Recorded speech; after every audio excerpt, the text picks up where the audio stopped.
Something is happening right now across America that almost nobody is talking about. And once you see it, you will not be able to unsee it. I'm not talking about politics. I'm not talking about the economy in the way the news covers it.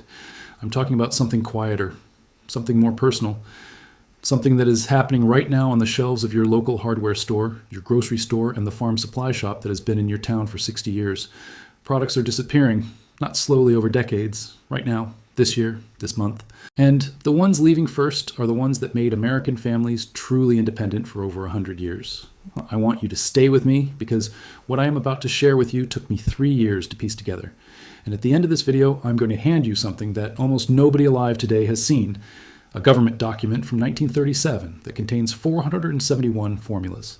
Formulas for making your own soaps, your own wood preservatives, your own lamp fuels, your own leather treatments, all from materials you can find this weekend.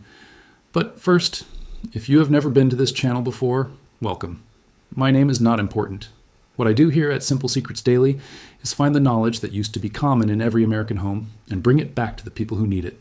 If that sounds like something you want more of, hit that subscribe button right now and ring the bell so you never miss what we put out. And if this video helps you, share it with someone you care about. Because what I am going to show you today is exactly the kind of thing that needs to travel from one household to another the way it always used to. By word of mouth, by trust. Now let us get into it. I want to start by taking you somewhere specific. A small general store on the edge of a county road outside Millersburg, Ohio. I had pulled over because I needed to stretch my legs. I had been driving through Holmes County for 2 days, visiting Amish families as part of a research project I had been working on for almost 3 years. I walked into that store, and I almost walked right back out. Because standing at the counter was an older Amish man, maybe in his late 60s, loading case after case of a product I had never paid any attention to in my life. Pure gum spirits of turpentine. Not the petroleum-based imitation they sell in the paint aisle at the big box store. Real turpentine, distilled from pine resin the way it has been done since before this country was even a country. I counted 12 bottles. I asked him why so many. He looked at me for a moment like he was deciding whether I was worth the explanation. And then he said something I have thought about almost every day since. He said, "Give it about 2 years, and you will not find this anywhere." That was 30 months ago, and he was right. The last major producer of a genuine gum turpentine in the southeastern United States shut its doors. What you see on shelves today, if you can even find it, is mostly mineral spirits, with a scent added to fool you into thinking you are buying the real thing. Now you might be wondering why that matters. Let me tell you exactly why. Penn State Extension published research in 2019 showing that genuine pine resin turpentine contains alpha-pinene compounds that penetrate wood at a molecular level and actually protect the fibers from the inside. The synthetic substitute cannot do that. It sits on the surface and eventually flakes off. That is the difference between a farmhouse floor that is still beautiful after 120 years and a floor you have to refinish every 7. The Amish man at that general store knew exactly what he was buying. He had been watching the supply shrink for years. He was stocking up before it was gone. And the regular customers walked right past those bottles without a second glance. That is the first product on the list. But I promise you it is not the one that surprised me most. Because what I found when I kept digging was a pattern. And the pattern is what I really want you to understand. The second product vanishing from shelves right now is something that used to sit in practically every American home. Borax. Real borax. Sodium, tetraborate in that yellow and green box that your grandmother probably had under her sink. It is being quietly reformulated. Box sizes have been shrinking. An investigation by a homesteading community tracked the same product over 8 years. It went from 76 ounces to 65 ounces to the new reduced version. And in several states, it is now labeled for laundry use only with warning labels that were never there before. In parts of Europe, it has been banned outright since 2010. Here is what that means in practical terms. Borax was the base ingredient for homemade ant control that actually worked. It was used for wood preservation against termites. It was used as a fire retardant treatment for fabric. Ohio State University Agricultural Extension records from 1952 document Amish farmers using borax solutions on barn timbers. Those timbers are still standing today, no termite damage. You cannot replicate that result with modern pesticides because the issue is not about killing bugs. It is about the mineral itself permanently changing the environment inside the wood.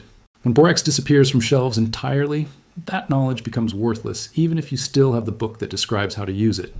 The third product on this list is one that hits hard if you ever watched a grandfather or an older uncle work with his hands. Real neat's foot oil. The kind rendered from cattle, shin bones that woodworkers, leatherworkers, and clockmakers have used since the 1800s. What is being sold now under the same name is a synthetic blend. A Cornell Agricultural Archive report from 2018 noted that the synthetic version does not penetrate leather fibers the same way the genuine oil does. The old product conditioned leather from the inside. The new one coats the surface and breaks down within 2 years. The Amish leather shops in Lancaster County figured this out 4 years ago and stopped buying the new formula entirely. They sourced from one remaining small renderer in Pennsylvania. And when I visited, the man running that operation was 71 years old with no apprentice lined up to take over. The fourth thing leaving the market is something most people would never expect to find on a list like this. It is cast iron seasoning. Specifically, the compounds that actually create a true polymerized surface on cast iron cookware. Before 2007, Crisco contained partially hydrogenated cottonseed oil. That specific formula created a seasoning layer on cast iron that was measurably more durable. Auburn University published a metallurgical study in 2015 comparing the old compound to the new one. The conclusion was clear. The old formula created a harder, more protective surface. The current Crisco formula, reformulated for health reasons, does not bond the same way. This is why your grandmother's cast iron skillet that has never been to a store since 1968 still performs perfectly, and why the new one you buy today starts flaking within a year. The Amish render their own beef tallow and lard for seasoning and have never stopped. It outperforms every commercial cast iron conditioner on the market and costs almost nothing. The fifth item is lye, sodium hydroxide in solid crystal form. Red Devil brand, the product that sat under nearly every kitchen sink in America for 80 years, was discontinued in 2018. You can still find small amounts online, but the bulk availability that allowed home soap making, proper drain cleaning, and hominy production has largely collapsed. The official reason given is safety concerns. But the real explanation, based on a detailed 2021 analysis from a chemistry community I found during my research, is that the regulatory paperwork burden for retailers became so extreme that stores simply stopped carrying it. It was not banned, it was buried in bureaucracy until it became unprofitable to sell. The sixth product is real kerosene, not the version you pump from the red tank at the gas station for $1 more than diesel. Real, clear, pure, grade 1 kerosene that burned clean in Aladdin lamps and kept American farmhouses lit for 150 years. The sulfur content in commercially available kerosene has been raised. The additive package has changed. The wicks in old Aladdin mantle lamps, wicks designed for pure kerosene, now clog within months. They used to last for years. A Preparedness forum thread in 2022 collected over 400 comments from people across different states, all noticing the same problem at the same time. That is not coincidence. That is a supply chain change nobody announced. Now, I want to stop here for a moment because I want to address something directly. Some of you watching this right now are thinking, you do not have a farm. You do not have a workshop. You live in a suburb or a mid-sized city, and you're wondering if any of this actually applies to you. Stay with me. Because every single product I just described has a replacement that you can make or source this weekend in a garage with no permits, no contractors, and no special licenses. And I am going to walk you through several of them right now. Start with lye. The Amish women I met in Ohio have been making their own for generations using nothing but hardwood ash and rainwater. You soak oak, maple, or hickory ash in rainwater for 3 days. Strain the liquid through cloth. Boil it down. What you end up with is potassium hydroxide, which does everything sodium hydroxide does for soap making and cleaning and wood treatment. Lydia Maria Child documented this exact process in 1833 in a book called The American Frugal Housewife. That book is still in print. The technique is still valid. The commercial shortcut is the only thing that is gone. For cast iron, you do not need to track down old Crisco or any specialty product. You need beef tallow. Go to your local butcher and ask for sweat, which is the raw fat from around the kidneys and loins. Most butchers will sell it to you for almost nothing because most people throw it away. Render it on low heat for about 4 hours. Strain out the solids. What you're left with is the exact compound the Amish have used on their cookware for 200 years. Auburn University's 2015 study confirmed that tallow creates a harder polymerized layer on cast iron than any vegetable oil on the market. You're not settling for a substitute. You're using the original. For turpentine, if you have pine trees within reasonable driving distance, you can collect your own resin. A small wound in the bark of a pine tree will begin producing resin within 2 weeks. The distillation setup costs around $60 to build from copper fittings. The entire process is documented in 6 pages of the 1908 USDA Farmers Bulletin number 329. That document is public domain. You can download it tonight. Now, I need to tell you something that took me a long time to fully accept, because I did not want to believe it at first. These products are not disappearing simply because of market forces. What I found when I spent weeks reading through Federal Register entries from 1976 through 1982 was a pattern that is impossible to explain as coincidence. When the EPA was first expanding its chemical registry in the early 1970s, the large household product manufacturers were funding the committees that wrote the classification rules. And the rules those committees wrote had one consistent effect. Every traditional compound that allowed ordinary people to make their own soaps, their own fuels, their own preservatives, their own cleaners, was reclassified in ways that made it extremely expensive for small manufacturers to continue producing it. The big brands absorbed the cost easily. The small producers, the ones that had been supplying rural communities and Amish stores for generations, could not. One by one, they closed. The seventh product is one most people never think about unless they keep bees: real beeswax foundation sheets for home beekeeping. The commercial foundation being sold today is contaminated with miticides and synthetic residue. A 2019 study from the University of Maryland Bee Lab documented the presence of these chemicals in commercial foundation wax. The Amish use pure, untreated beeswax foundation that is sourced from a handful of independent suppliers. Those suppliers are aging. When they retire, hobby beekeeping in America will be entirely dependent on contaminated commercial supply, and most beekeepers will not even know the difference. The eighth product is pure food-grade diatomaceous earth in the large bulk bags that farmers have used for grain storage and livestock care for over 100 years. It is being reformulated, relabeled as pest control only, and the bulk availability for use as a feed supplement and livestock treatment is shrinking every single month. Amish farms in Ohio and Indiana use it in chicken coops, in grain storage bins, and for parasite management in livestock, following practices documented in a 1943 USDA Bulletin on Farm Pest Management. The knowledge exists. The product is becoming harder to access in the quantities that make it practical. The ninth item is raw shellac flakes, not the premixed shellac in a can at the hardware store, which has a shelf life of about 6 months and fails on anything of real quality. The raw flakes imported from India that you dissolve yourself in denatured alcohol. Import restrictions tightened in 2021 and the supply dropped sharply.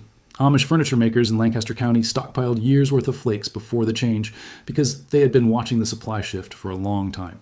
A 2017 wood science study from the University of Arizona confirmed that a finish made from hand-mixed shellac flakes will outlast a standard polyurethane coating by a factor of 3. When you see a piece of Amish furniture from 50 years ago, that still looks like it was finished last week. That is why. The 10th product, and the one that the Amish communities I visited value most of all, is high-carbon steel, not stainless. Real high-carbon steel in the grades that blacksmiths and rural hardware stores relied on for over a century. Steel mills have mostly converted to stainless production because the profit margins are better. The carbon steel grades that made the best knives, axes, and hand tools have become extremely difficult to source in small quantities. A well-made carbon steel blade holds a working edge for months of hard daily use. A stainless replacement will need sharpening every few days. The difference is not minor. For a working farm or a serious home workshop, it is the difference between a tool and a frustration. Now, I told you at the beginning of this video that I had something specific to share with you, and I want to deliver on that now. During the deepest part of my research, I tracked down a document that most Americans have never heard of. It is called USDA Miscellaneous Publication Number 264, titled Farm and Home Formulas. It was published in 1937, revised in 1941, and then quietly removed from the active USDA publication list sometime in the 1960s. I found my copy at the Ohio Agricultural Research Center, where a librarian told me I was the first person to request it in 9 years. It contains 471 formulas, soaps, wood preservatives, lamp fuels, leather treatments, cement mixes, fabric dyes, medicinal compounds, food preservation methods.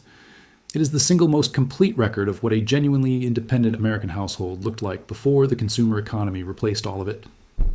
On page 148 of that document is a formula for a wood preservative that the Amish still use on their barns, fence posts, and outbuildings today. It is a combination of pine tar, raw linseed oil, and pure beeswax melted together in specific proportions. When applied to untreated lumber, it creates a protective barrier that lasts between 40 and 60 years without reapplication. I have personally seen Amish barns in Lancaster County that were treated with this compound in the 1970s. The wood is still sound, still waterproof, still fully protected. Pressure-treated lumber, the commercial standard that most people use today, contains copper compounds that leach into the surrounding soil and begins breaking down within 20 years. This formula outlasts it by a factor of 2 to 3, costs a fraction of the price per gallon, and you can make it in your garage with a propane burner and a steel pot. The mainstream world forgot this because there was more money in selling you pressure-treated lumber every 20 years than in teaching you a formula that lasts 60. That is the pattern underneath every single item on this list today. It is not that these products stopped working. It is that the old methods, The ones our grandparents and great-grandparents used without a second thought made ordinary families too self-sufficient to be reliable customers. The Amish preserved this knowledge because they never stopped using it, and now I'm passing it on to you. I want to close with something a woman named Esther told me in Berks County, Pennsylvania. She was 78 years old. She still makes lye soap every October the same way her grandmother taught her in 1955. She renders beef tallow in a cast iron kettle over an outdoor wood fire. She saves her hardwood ash all winter, and in spring she leaches it with rainwater to make her own lye. One batch, about 40 bars, costs her $11 in materials and a full day of labor. Those bars last her household 18 months and are gentler on skin than anything sold at a pharmacy today. When I visited her, the kitchen smelled of wood smoke and lavender. Her hands, after 70 years of working with lye and tallow, were softer than mine. She told me without any particular emotion that none of her grandchildren had asked to learn. Her daughter-in-law buys soap at the Walmart in Reading. When Esther goes, an unbroken chain of knowledge, spanning at least 5 generations, will break. There are perhaps 400 women left in the old order communities of Pennsylvania, Ohio, and Indiana who still make soap this way. In 1940, there were millions of women doing it across rural America. The chain has already broken in most American families. What you do next in your own home is whether it stays broken or whether you are the link that picks it back up. I have heard from viewers in over 40 states who started making their own soap after watching videos on this channel. I have heard from a young mother in North Carolina who learned to can tomatoes from her 91-year-old neighbor and put up 60 quarts last August. I have heard from a retired welder in Montana who built his wife a hand-crank grain mill from a 1937 blueprint he found in a library and ground the wheat for her birthday bread. None of these people are going backward. They are going forward with better tools, lower costs, and deeper skills than they had before. The products on the shelves may be vanishing, but the knowledge behind them is not gone.